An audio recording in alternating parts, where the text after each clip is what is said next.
तमन्ना अपनी माँ नीलम के साथ दिल्ली के लाजपत नगर के इलाके में रहा करती थी। तमन्ना एक अक्लमंद लड़की थी, पर उसका स्वभाव सभी के साथ बहुत कठोर था। तमन्ना वड़ा पाव का एक स्टॉल लगाया करती, क्योंकि उसके पिता नहीं थे। उसके पिता का देहांत जब वो छोटी थी तभी हो गया था। मुंबई में रहने वाली तमन्ना को अपने शहर को छोड़कर दिल्ली अपनी नानी के घर आना पड़ा, जहाँ उसने अपनी पढ़ाई पूरी की और अब वो वहाँ एक वड़ा पाव का स्टॉल लगाने लगी। उसके पाव में एकदम मुंबई वाला टेस्ट था। सभी लोगों को उसका वड़ा पाव बहुत पसंद आने लगा, जिससे उसके स्टॉल पर अक्सर लोगों की भीड़ लगी रहा करती। अरे ये वड़ा पाव तो आधा है, आधा पाव कहाँ है? पैसे तो मैं पूरे वड़ा पाव के दिया था ना। अरे इसमें मेरी क्या गलती है? पैकेट में से ऐसा ही निकला है, सारे ही ऐसे हैं। देखो ऐसे ही निकला है। इसकी कटिंग कैसी है मुझे नहीं पता। वैसे भी तुमने पैसे दे दिए हैं, अब पैसे वापस नहीं होंगे। अरे अजीब बेईमानी है, पैसे पूरे लेती हो और देती आधा वड़ा पाव हो। ए बेईमान किसको बोला? इतना तेज चिल्लाकर क्यों लड़ रही हो?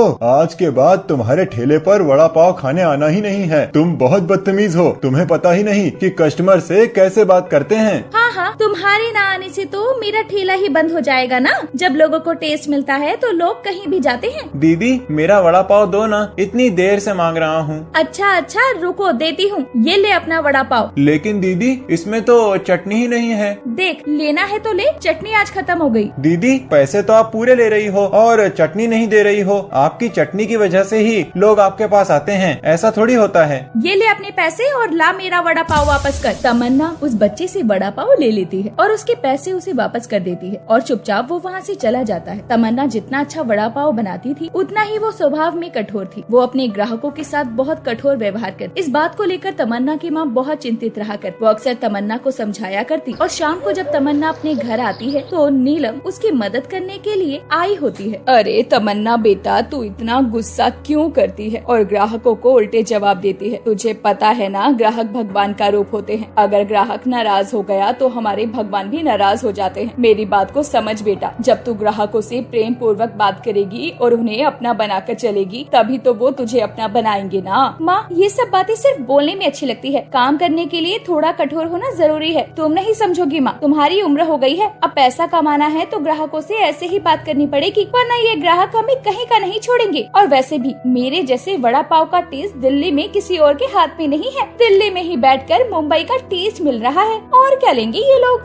कभी भी तमन्ना अपनी माँ की बात को गहराई से नहीं समझती थी और वो अपनी माँ की बात एक कान से सुनकर दूसरे कान से निकाल देती। उसने ग्राहकों के साथ अपने व्यवहार में जरा भी बदलाव नहीं किया था। फिर एक दिन उसके स्टॉल पर एक बुजुर्ग पति पत्नी वड़ा पाव खाने आते हैं। बेटी वो वड़ा पाव देना। हाँ देती हूँ, लाइन में खड़े हो जाओ। तमन्ना की ये बात सुनने के बाद वो बुजुर्ग अपनी पत्नी से बोलता है, सुनो अभी जरा वक्त लगेगा। तुम वहाँ पेड़ के नीचे चबूतरे पर बैठ जाओ, मैं वहीं तुम्हारे लिए वड़ा पाव ले आऊँगा। अरे कोई बात नहीं जी, अभी दे ही देगी, फिर आराम से बैठकर खा लेंगे। बुजुर्ग पति पत्नी को इंतजार करते हुए 20 मिनट से ज्यादा हो गए थे, लेकिन तमन्ना ने उनकी उम्र का बिल्कुल भी लिहाज नहीं किया। वो आगे खड़े हुए ग्राहकों को ही पहले वड़ा पाव दे रही थी। फिर वो बूढ़े अंकल तमन्ना के पास आए और तमन्ना ने फिर से उन्हें लाइन में खड़े रहने के लिए कहा। इंतजार करते करते 1 घंटा बीत गया। फिर लाइन में खड़ी हुई लड़की उन अंकल से बोली, पहले आप ले लो अंकल जी। अच्छा बेटी। ओ अंकल, लाइन में जिसका नंबर पहले है उसे ही पहले मिलेगा। मेरे स्टॉल पर सिस्टम से काम होता है, ऐसा बीच में नहीं मिलेगा। कोई बात नहीं बेटी, पहले तुम ही ले लो, मेरा नंबर आएगा तो मैं ले लूँगा। उस लड़की ने तमन्ना से बहस करना ठीक नहीं समझा और वो वापस चुपचाप अपना वड़ा पाव लेकर वहाँ से चली गई। थोड़ी देर बाद उन बुजुर्ग का नंबर आया। तमन्ना ने उन्हें वड़ा पाव तो दिया, लेकिन जैसे ही बूढ़ी महिला ने उस वड़ा पाव का निवाला अपने मुँह में डाला, वड़ा पाव में कंकड़ निकल आया। अरे क्या हुआ? अरे पता नहीं, कोई कंकड़ था। क्यों झूठ बोल रही हो अम्मा? मेरे वड़ा पाव में कभी कंकड़ नहीं हो सकता है। मैं बहुत साफ सफाई से वड़ा पाव बनाती हूँ। यहाँ खड़े होकर तुम मेरे सामान की बदनामी मत करो। तुम्हारी बातें सुनकर मेरे ग्राहक यहाँ से भाग जाएंगे। अरे बेटी, मैंने तो तुम्हें कुछ कहा ही नहीं। हो सकता है गलती से आ गया हो, तुमने देखा ही ना हो। मैं ये नहीं कह रही कि तुम्हारा वड़ा पाव खराब है, कभी कभी जाने अनजाने में हो जाता है। ये लो बेटी तुम्हारे वड़ा पाव के पैसे। चलो भाग्यवान, हम वहाँ बैठकर खाते हैं। पता नहीं कैसे बूढ़े ग्राहक आ जाते हैं जिन्हें समझ ही नहीं होती। बताओ, मेरी चीज में नुक्स निकाल दिया, जबकि मैं इतनी मेहनत से और साफ सफाई से चीजें बनाती हूँ। तमन्ना गुस्से में ग्राहकों को वड़ा पाव बनाकर देने लगी। इतनी देर में फूड चेक करने वाले 2 अफसर आ जाते हैं। हाँ भाई, हम फूड चेक करने आए हैं। हमें खबर मिली है कि तुम्हारे स्टॉल पर खराब और मिलावटी सामान बिकता है, और हाँ, साफ सफाई का भी बिल्कुल ध्यान नहीं दिया जाता। तुम अपने ग्राहकों को खराब और बासी वड़ा पाव बेचती हो,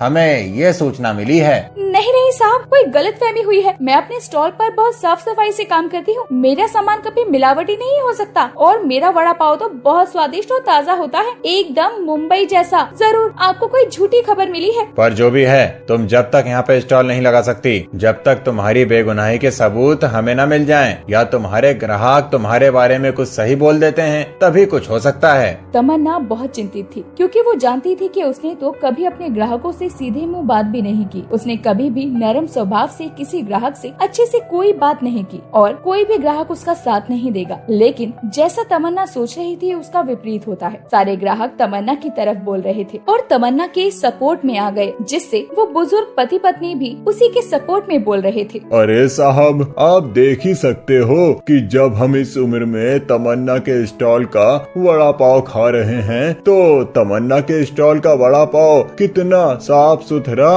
और स्वादिष्ट होगा, और बिल्कुल मेल ऐसा कि एक मात्र भी मिलावट नहीं, और बिल्कुल खुशबू से भरे हुए स्वादिष्ट वड़ा पाव बनाती है बेटी। हाँ अंकल जी, आपको कोई गलतफहमी हुई है। तमन्ना दीदी तो बहुत अच्छा वड़ा पाव बनाती हैं, और हमने तो दिल्ली में बैठकर ही मुंबई के वड़ा पाव का टेस्ट चख लिया है। अब हमें और कुछ नहीं पूछना। जब सभी ग्राहक इतने विश्वास के साथ कह रहे हैं, जरूर किसी ने हमें झूठी खबर दी है। माफ कीजिए तमन्ना जी, अब आप आराम से अपना स्टॉल चलाइए। अब हम चलते हैं। फूड विभाग के वो दोनों ऑफिसर वहाँ से चले जाते हैं। तमन्ना की आंखों में आंसू थे। तभी तमन्ना की माँ भी वहाँ आ जाती है। उसके बाद तमन्ना उन बुजुर्ग पति पत्नी से बोलती है, आपका बहुत बहुत धन्यवाद अंकल जी, आंटी जी और भैया जी। आप सभी ने आज मेरी बहुत मदद की है। अगर आज आप लोग मेरा साथ नहीं देते तो मेरा स्टॉल तो बंद हो जाता। खुश रहो बेटी, और खूब मेहनत से अपना काम करो और खूब नाम कमाओ। अब हम भी चलते हैं। अंकल जी, ये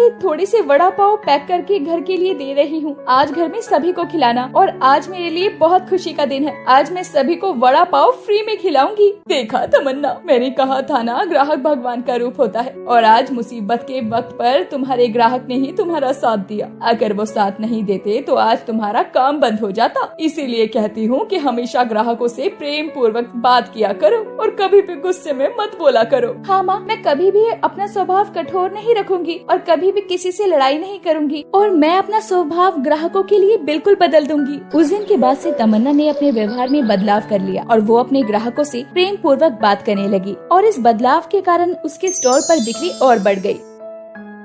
अगर आपको हमारी ये कहानी पसंद आई हो तो इस कहानी को लाइक करें और अपने दोस्तों से शेयर करें, और हमारे चैनल को ऐसी ही कहानियाँ देखने के लिए सब्सक्राइब कर लें।